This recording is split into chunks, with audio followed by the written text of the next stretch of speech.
Вот в таком коконе внутри сидит личинка окуклившаяся, которая, значит, в ближайшее время, как только станет тепло, она выйдет оттуда и уже, значит, в виде взрослого жука, который готов лететь и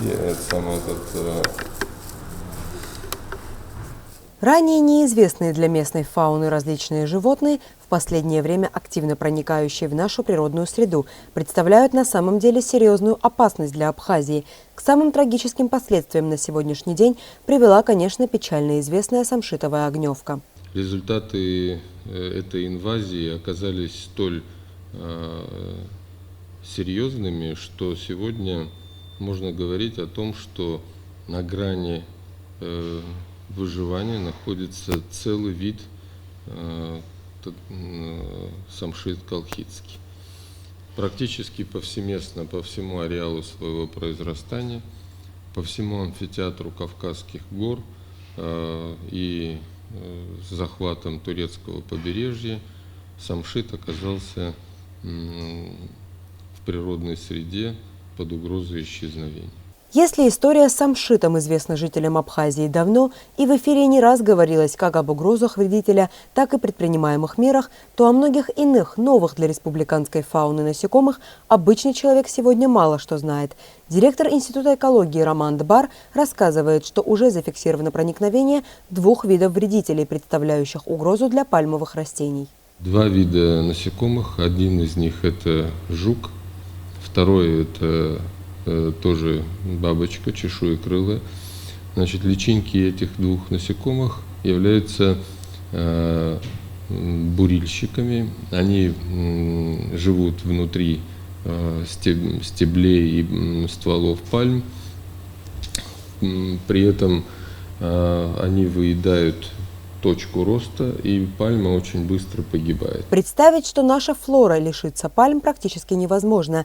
Именно потому сегодня, утверждает Роман Дбар, необходимо аккумулировать весь интеллектуальный потенциал страны и выработать верную тактику для решения грядущей проблемы. Химические препараты решат задачу только частично. Необходимо изучить мировой опыт. И, например, испанский опыт свидетельствует о том, что, значит, на побережье Испании, в курортных местах, где активно сохраняют пальмы в борьбе с, значит, этими 2 представителями, значит, насекомых, вредителей, приблизительно затраты годовые на 1 пальму составляют около 500 евро. Представить себе, что у нас возможно нести подобного уровня затраты, практически нереалистично.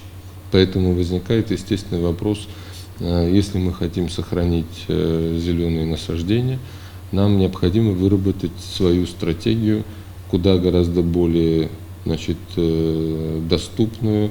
Под угрозой и каштановые леса Абхазии, самые крупные на Западном Кавказе. Каштановая орехотворка – новый вид опасного вредителя. Из названия понятно, какое именно растение насекомое предпочитает. То есть под угрозой в данном случае находятся уникальные каштановые леса Абхазии. Это небольшое насекомое, которое, вернее, даже можно сказать, мелкое насекомое, которое создает во время питания на листьях, а точнее на цветочных почках галлы, такие.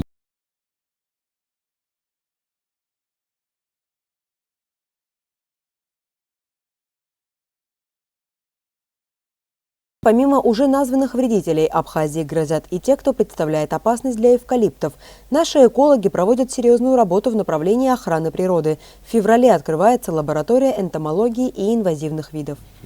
К сожалению, так сказать, мы вынуждены были использовать ресурсы не внутренние, а это, так сказать, привлеченные извне ресурсы международных организаций. Но, как бы там ни было, главная задача этой лаборатории будет, с одной стороны, отслеживать проникновение новых видов, изучение их биологии, выработка мер борьбы и координация деятельности с органами управления. Так, одни из самых распространенных зеленых насаждений нашей страны находятся под серьезной угрозой. Виной всем этим бедам частичная глобализация, частичное изменение климата. Однако абхазский мир экологов, вооружившись богатым опытом, теорией и практикой, работают на выработку исключительно собственной стратегии борьбы за природу. Элеонора Гилаян, Сасрыку Агуха, Абаза ТВ.